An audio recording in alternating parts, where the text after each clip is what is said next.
Jamey, let's get the top three at each position, beginning with quarterback. Who are our top three quarterbacks this week?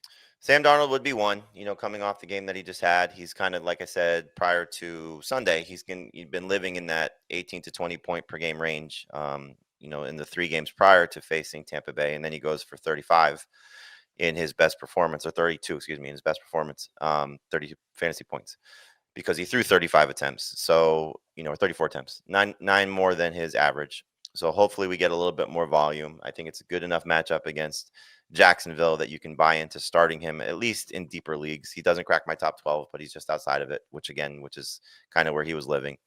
I kind of go back and forth for who's 2, because if Mac Jones starts, which seems like it's going to be the case, I do like him better for this week with his matchup against Tampa Bay, based on what we saw, especially if he gets some help at wide receiver. But Tua, coming off, ironically, his best game of the season in the first game without Tyreek Hill, also not a matchup I think you have to fear against the Chargers at this point, at least, again, from a low-end starting point. So starting standpoint, there's not a must-start quarterback for this week, but I think all 3 of these guys are in the streaming conversation.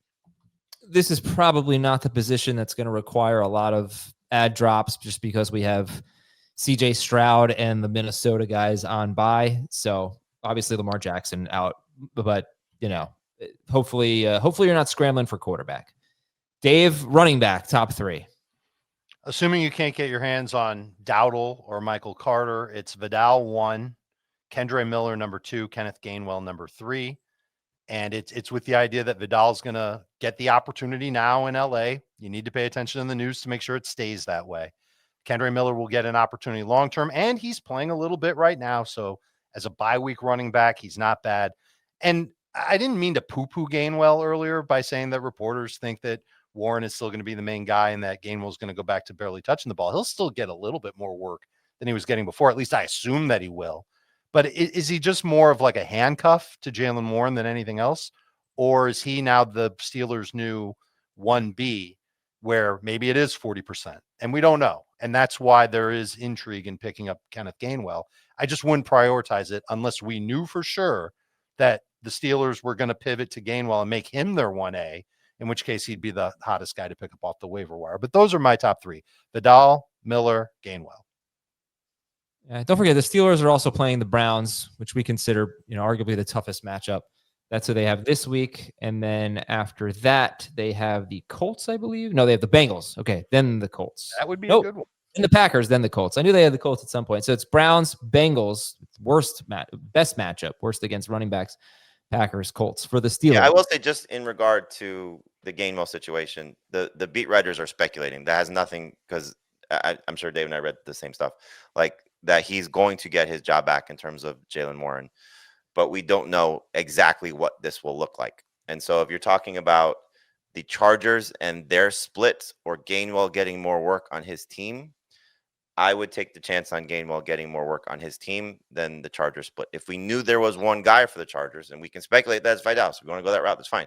But it's just something that I think at this point we don't know. And again, I don't rule out them bringing somebody else in off the street. The Gus Edwards thing was a joke. I hope it's not Gus Edwards, but they can still bring in somebody that they may feel has an opportunity to help them.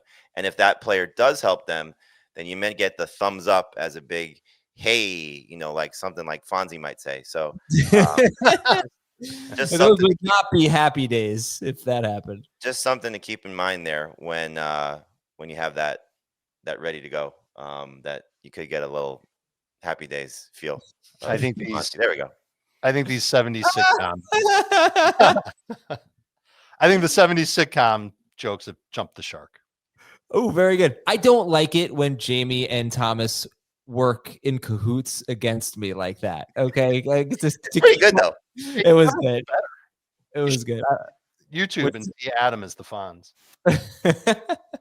All right, so Vidal, Kendre Miller, Kenneth Gainwell. However, the big caveat is if Rico Dowdle's available, he's number 1. If Michael Carter's available, he's number 2. Okay, wide receivers. We haven't really talked much about the wide receivers. Dave, who are your favorites? Bourne's number 1 at wide receiver. This is assuming that you can't get your cloppies on one of the Packers wide receivers, Romeo Doubs, Matthew Golden. Maybe they were dropped going into the bye, but if they're out there, they're only available in like smaller 10-team leagues on CBS. But if they're out there in your leagues, man, go get them, especially Doubs. I think that he really kind of earned what his role should be moving forward in the Green Bay offense. Bourne's number one. It's a temporary short-term deal because we know that once Pearsall's back and assuming one of Kittle or Juwan Jennings comes back, this could be 2 weeks. Bourne's volume is going to go way, way down. Rashid Shaheed is second for me. I like the big catch they had last week. We know that he's got that upside. He's had at least 8.2 PPR points in each game this year. That's not an exciting number. But when we're talking about bye week replacements, maybe number 3 receivers, he can be that guy for New Orleans. He could also be on the trade block from New Orleans. So that's someone who can end up in a better situation and be a factor or number 2 target getter for another team, a team that's better than New Orleans. I had a tough call between Darnell Mooney or Trey Tucker. I'm just going to take the safer route, which is Mooney. I know he hasn't been great this year. I'm hoping the bye week helped him get healthy and ready to go. Should still play a ton. Good chance to rebound post-bye, and I don't think he's going to lose his job when somebody else comes back for Atlanta. In fact, I don't even know who would come back for Atlanta to take work away from Darnell Mooney, whereas Trey Tucker might turn to dust when Brock Bowers comes back. Marquise Brown is almost certainly going to turn into dust when Rashee Rice comes back. So there's a little bit more long-term appeal for Mooney. Okay, so I'll recap all the top threes when we're done with this exercise. But Jamey, how about the top 3 tight ends? Mason Taylor would be 1. Theo Johnson would be 2, and AJ Barner would be 3. Just looking at Taylor, we talked about this enough. Opportunity has been great.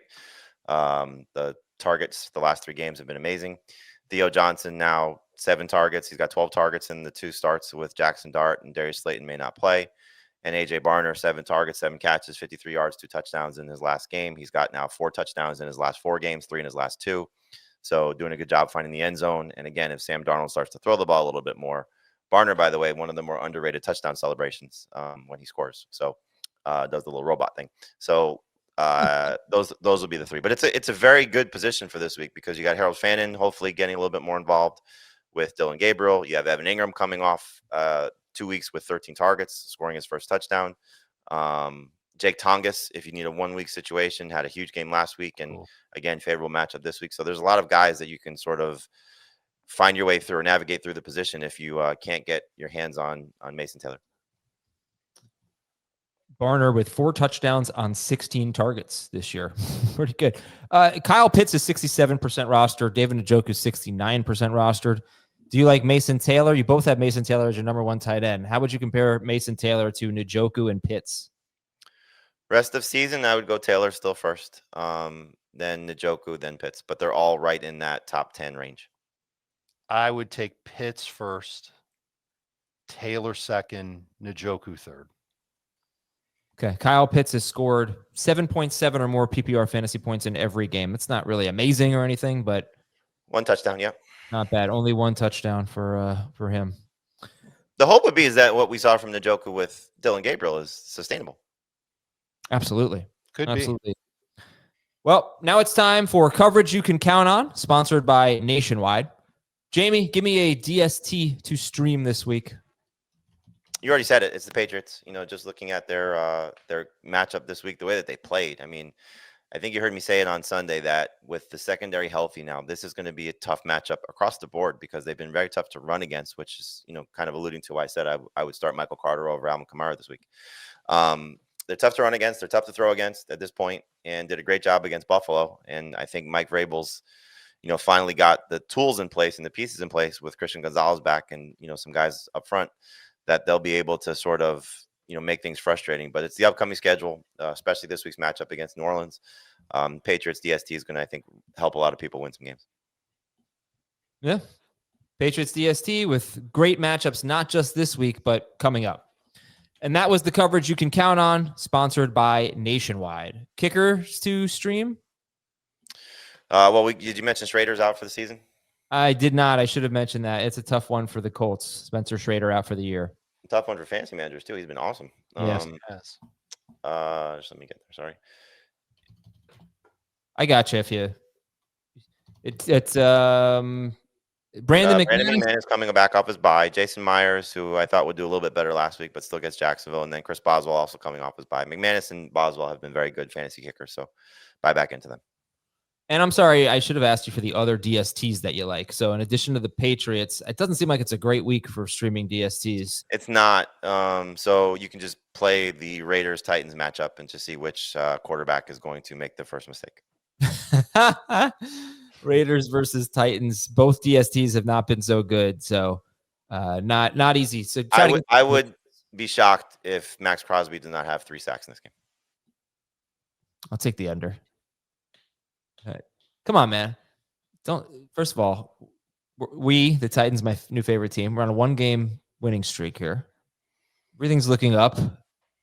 Is Jonathan Gannon now coaching the Raiders? The Titans may not know this, and I'm not even sure this is true. They lead the NFL in interceptions thrown that have led to a touchdown for their own team.